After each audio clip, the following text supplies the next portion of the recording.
Mahabaging Ama, siyang may likha ng sanlibutan. Pagmasdan niyo po ang mga kapatid na ngayon nahihirapan, dulot ng pagkasalanta nila, dala ng kalamidad.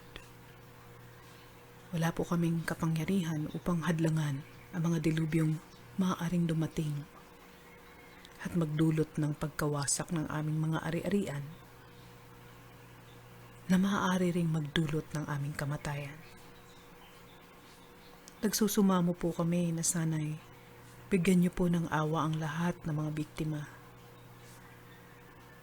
upang muling makabangon sa sobrang pagkalugmok at paghihinagpis. Tulungan niyo po na ang lahat ay mabigyan ng mga pangangailangan nila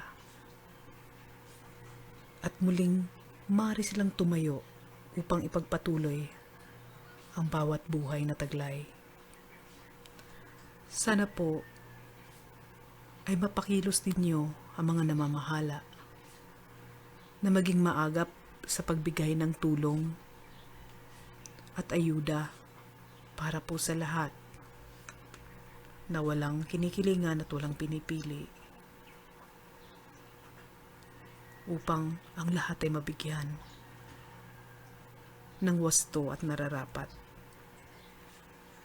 Tunay pong masakit na mawala ng pinaghihirapang ari-arian, subalit mas lalo pong masaklap ang mawala ng mga mahal sa buhay.